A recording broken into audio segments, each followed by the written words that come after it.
Everybody doing today? Hotep. Hey, this is Michael Imhotep, founder of the African History Network, host of the African History Network show.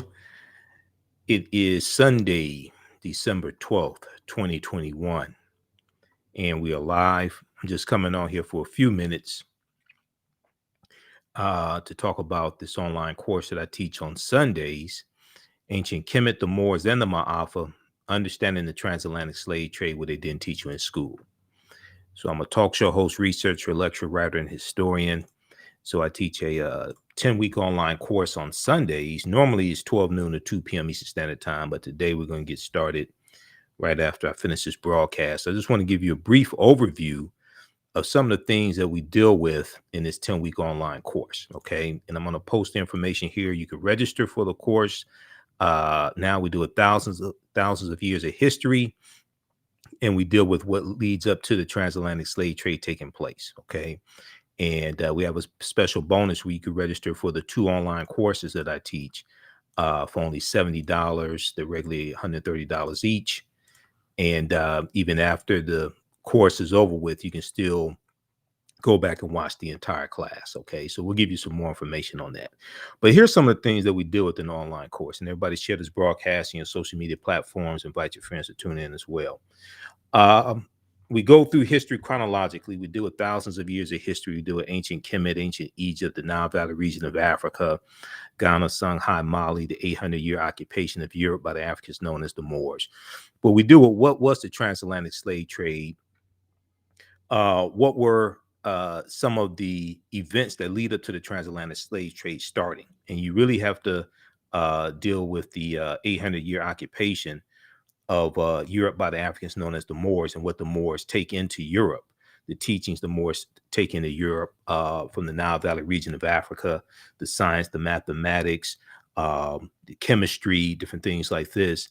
And Europe is going to use this to build themselves up.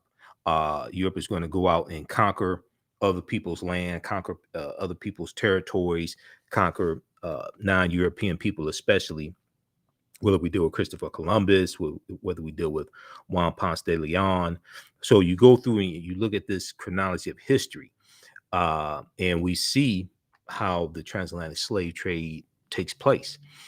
We deal with what role did Christopher Columbus play. Columbus is crucial to the spread of slavery and the expansion of slavery. Columbus helps lay a foundation for slavery, racism, capitalism, the exploitation of indigenous people on his 4 voyages, but he wasn't the only one. So we deal with what role did Christopher Columbus play? When did Africans first come to the U.S. as slaves? Because we know that, so a lot of talk is about 1619. You have the 1619 Project by Nicole Hannah-Jones. And, you know, they have some good things in the 1619 Project, but there's some problems with it. And I've dealt with this in the past. But the Spanish were taking Africans into the territory we call South Carolina in 1526. The South Carolina, Georgia area in 1526. This is 93 years before 1619. So when we just keep focusing on 1619, you miss all this history that happens before then. Yeah, that's the British colonies, 1619. But the other thing that's really important to understand is that this was our land stolen from us. Okay, African people had been in this land going back at least 51,700 years ago. And Dr. David Imhotep in his book, The First Americans Were Africans, Documented Evidence, deals with this. And this is something that we talk about in the class. So this is why when we study the transatlantic slave trade, we can't start talking about it in 1619 or 1526 or 1441 when the Portuguese go into Mauritania. We can't start then. You got to deal with hundreds of years of history leading up to the transatlantic slave trade taking place. And Dr. David Imhotep's book is crucial. The First Americans Were Africans, Documented Evidence, because his book thoroughly documents an African presence in the research that he cites, thoroughly documents an African presence in the Americas South America, Central America, North America, dating back at least 51,000. Well, actually, in South America, at the time his book came out, 2011, dating back at least 56,000 years ago. Today, that number goes back at least 100,000 years. Page 14 of his book, The First Americans Were Africans, Documented Evidence. And Dr. David Imhotep is a friend of mine. I've interviewed him a number of times. I just interviewed him on October 12th, which was the anniversary of Columbus landing in the Bahamas on his first of 4 voyages. But Dr. Albert Goodyear, who is a archaeologist at the University of South Carolina, he made a discovery in 2004 in Allendale County, South Carolina, and there was a campsite that was discovered, and they found 13 different types of evidence thoroughly documenting an African presence in this country that dates back at least 51,700 years ago. This is before Native Americans even came into existence. Okay, so they found artifacts, architecture, campsites, carvings, Egyptian writings, footprints in lava, genetic M174D haploid groups dealing with DNA and genetics, linguistics, paintings, skulls, skeletons, structures, and tools. They found 13 different types of evidence thoroughly documented in African presence, going back at least 51,700 years ago. And these were the Khoisan. Khoisan come from Southern Africa. They have the oldest DNA on the planet. They're the ancestors to the Ainu and the Twa. They go all around the world, and they were here in this land also. Okay, so this is why we have to deal with like 50,000 years of history as opposed to just 500 years of history to really understand this. Okay, so let me back up here. Let's go back to this. I'm just doing a quick overview, and you can join us in class. So I teach the class at our online school. It's not on Facebook. We do it normally Sundays, 12 noon to 2 p.m. Eastern Standard Time. If you visit our website, AfricanHistoryNetwork.com, we have the information there as well. And there's 2 classes that I teach. Saturdays, I teach from the Civil War to the Civil Rights Movement and Black Power, 1865 to 1968. That's on Saturdays. And then Sundays is Ancient Kemet, the Moors, and the Ma'afa, Understanding the Transatlantic Slave Trade, what they didn't teach you in school. So today we're going to start when I finish this broadcast. We do the sessions live. All the sessions are archived and recorded. You can go back and watch it anytime. We have a special bundle pack. You can register for both of these classes for only $70. As soon as you register, you can go back and watch it as we did last week in the previous classes. And you still have access. You can still watch the full class even after the 10-week online course is over with. Okay, so you can register for the classes individually. We have them on sale. Understanding Transatlantic Slave Trade is $60, and from the Civil War to the Civil Rights Movement and Black Power is $50. But we have the bundle pack where you can register for both of them for only $70. They're regularly $130 each, so that's a huge savings. There's a special promotion we have going on for a few more days. All right, now, if we go back to the PowerPoint presentation here, and I do a PowerPoint presentation in the class, we have articles, book references, video clips. It's about 50 articles that I reference, probably more than 50, actually. When did Africans first come to the U.S. as slaves? Okay, did Africans sell themselves into slavery? We deal with that complicated history, because the way it actually happened is not the way it's really taught. Were African people in the Americas before the slave trade? Absolutely. This was our land, stolen from us. We were here even before Native Americans came into existence. Now, this does not mean the transatlantic slave trade did not happen. Yes, it did. It just means we have to understand hundreds of years of history before the transatlantic slave trade takes place. The 800-year occupation of Europe by the Africans known as the Moors. And one good source for that information is Golden Age of the Moor, edited by Dr. Ivor Van Sertima, which I have right behind me. Also had Dr. David Imhotep's book behind me as well. The First Americans Were Africans, Documented Evidence. But Golden Age of the Moor, edited by Dr. Ivor Van Sertima, is a very, very good source on the history of the Moors. This is one of the books we use in the class. Now, you don't have to buy any of these books. You don't have to buy any of these books to follow along in class or anything like that. Okay, but it's good reference for your library. Another book that I use is Christopher Columbus and the African Holocaust, Slavery and the Rise of European Capitalism by Dr. John Henry Clark. There's another book. I'll reference this today when we talk about the Crusades, okay? Starting in 1095, 1096 AD, the Crusades. because we're going to talk some about the Crusades today and the Knights Templar. We'll talk some more about the Moors and things like this. We'll talk about Joie de Piet, Black Pete, who was a Moor, who was the sidekick of Sinterklaas. In Sinterklaas, in Dutch means Saint Nicholas. Okay, and this is going to be this is a mythological character.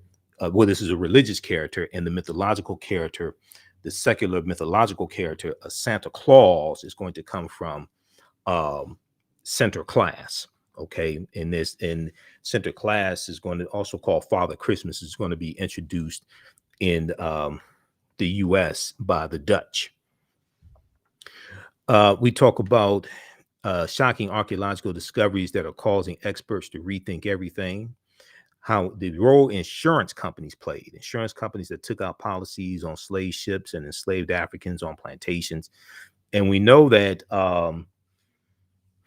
you're going to have not just slave ships insured, but also Africans on the plantations, especially here in this country. They're going to have insurance policies taken out on them as well. And the Nautilus Mutual Life Insurance Company, which was founded in the spring of 1845, so about a third or so of their early policies that they sold, like the first 3 years they were in existence, were on African slaves, okay, on the plantations, many of them on the plantations. And the Nautilus Mutual Life Insurance Company is going to change their name to the New York Life Insurance Company. Okay, now to their credit, the New York Life Insurance Company has been very upfront about early on in their history selling insurance policies on slaves. And there was a huge article from the New York Times a few years ago that talked about this. Now, we deal with Freemasonry and some of the origins of Freemasonry, going back to ancient Kemet and the teachings, the mystery system, the teachings in the temples, things like this. Freemasonry, America, and the Founding Fathers. The origins of the terms America, Africa, and more. Because Africa was not named after Publius Cornelius Scipio Africanus. Okay, the Roman general who fought against Hannibal Barca at the Battle of Zama. 202 BC. No. Africanus means belonging to Africa or of Africa. It's Latin. So we deal with that whole misunderstanding, misconception. We deal with the problem with slave movies and slave themed movies. I talked about this going back to about 2016. Why are we bombarded with slave movies and slave themed television shows? Okay, even though that is part of our history, and that history has to be taught correctly, there are other aspects of our history that we don't see movies made about. This is one of the reasons why the film Black Panther did so well amongst African Americans, because we got to see African people ruling a nation. We got to see other images, powerful images of African people, as opposed to just being enslaved and just fighting to be treated as a human being. I talk about Asar, Aset, and Heru, who the Greeks called Osiris, Isis, and Horus, and the origins of the Immaculate Conception story, which is deep. This goes back thousands of years in ancient Kemet and Nubia or Ta-Nehesi.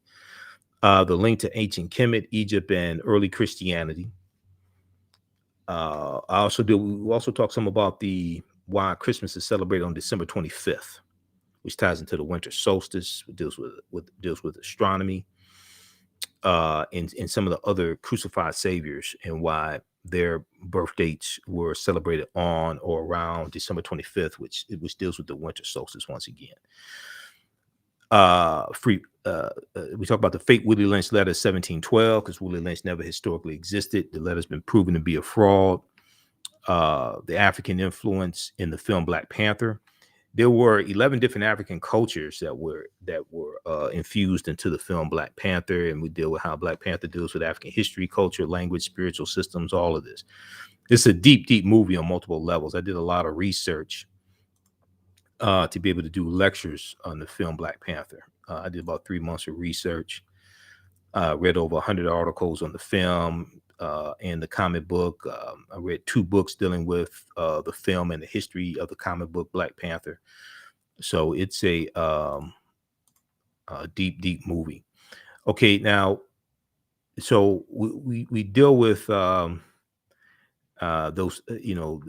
different aspects of history, and we go throughout history chronologically as much as possible. We talk about some of the Neteru coming from ancient Kemet and, Offset. We deal with the transformation from Offset to the Black Madonna and Child. The Black Madonna and Child was worshipped all throughout Europe, even before the Moors go in.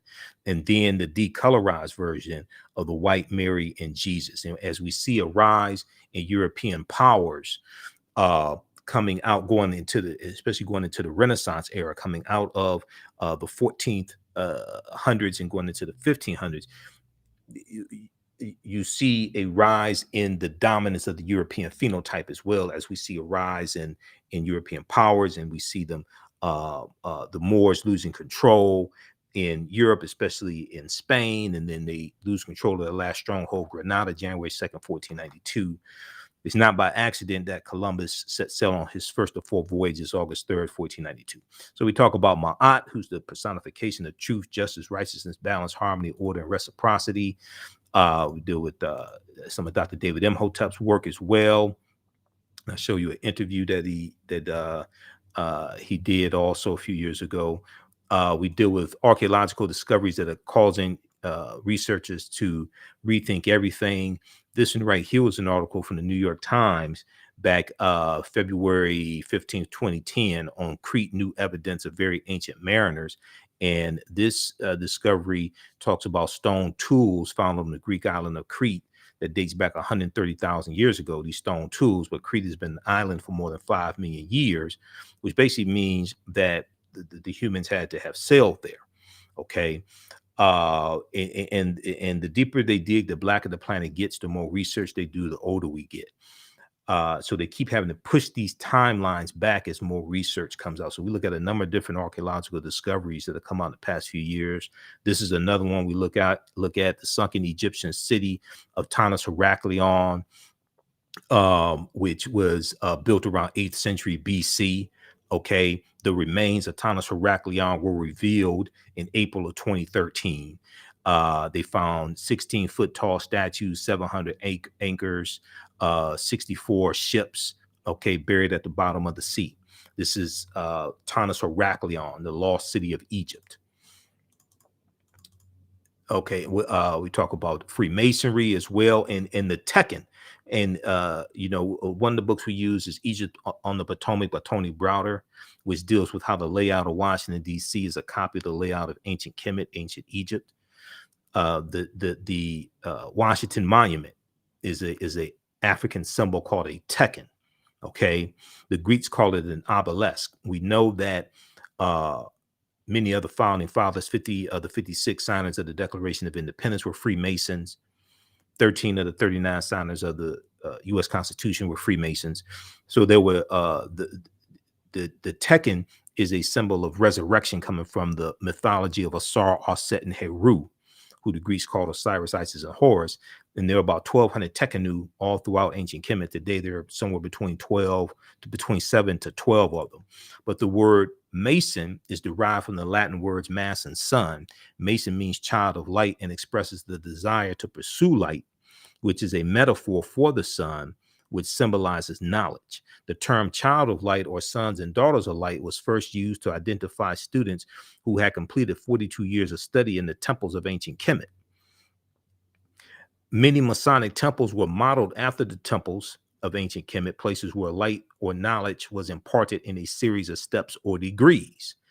Okay, so the concept of going to even the concept of liberal arts comes out of ancient Kemet. And George G.M. James talks about this in Stolen Legacy. He talks about the trivium and the quadrivium and the study of the arithmetic and the logic and the rhetoric, things like this. The concept of liberal arts colleges comes from ancient Kemet, but getting your credentials in a series of degrees comes out of ancient Kemet as well. All right. So read pages 18 and 32 of Egypt on the Potomac by Tony Browder. We talk about the bubonic plague, the Black Death. We go throughout history. We're going to deal with the Knights Templar today, okay, and the Crusades, the Black Death, the bubonic plague, 1347 to 1400. Europe loses between 1/4 to 1/3 of their population, somewhere between 25 to 75 million people during that period for about 1347 to 1400. We talk about people like Mansa Musa, and there's a relationship between Mansa Musa and T'Challa in the film Black Panther, because in Black Panther, in the Marvel comic universe, T'Challa is the richest man in the world in the Marvel comic universe, and Mansa Musa, Emperor of the Mali Empire, was the richest man in the history of the world. Okay. And Mansa Musa became ruler of the Mali Empire in 1312 AD, taking the throne after his predecessor, Abu Bakr II, for whom he had served as deputy, went missing on a voyage he took by sea to find the edge of the Atlantic Ocean. Mansa Musa's rule came at a time when European nations were struggling due to raging civil wars and a lack of resources. Now, during that period, the Mali Empire flourished thanks to ample natural resources like gold and salt. There's a good article from history.com, which is the official website of the History Channel. And this article is called this 14th century African emperor remains the richest person in history. Okay, and this is from March 19th, 2018. This is the month after the film Black Panther came out. All right. And it's a deep article. This is just an excerpt from it. Okay. So we talk about and the film Black Panther deals with so much African culture and which is tied to history, things like this. Bast, which is short for Bastet, the Panther deity that we see in the film Black Panther. Well, that's a netter coming out of ancient Kemet. Bastet was an ancient Egyptian goddess worshipped in the form of a lioness and later a cat, goddess of warfare in Lower Egypt. Lower Kemet, worshipped as early as the Second Dynasty, 2890 BC. Okay, so this is just a sample. This is over 100 slides in the class. It's a 10-week online course that I teach. This is just a brief overview. You can join us in class because we're about to as soon as I finish this, I'm going to go ahead and teach the class. It's at my online school, so it's not here on Facebook. You can visit our website, AfricanHistoryNetwork.com. You can register for it. You can also, we'll post the link again. We have the link here in the thread of the broadcast. We have a special bonus. You can register for both classes that I teach. How's everybody doing? You can register for both classes that I teach. Ancient Kemet, the Moors, and the Ma'afa, understanding the transatlantic slave trade, what they didn't teach you in school. We usually do that Sundays, 12 noon to 2 p.m. Eastern Standard Time. Today we're starting later.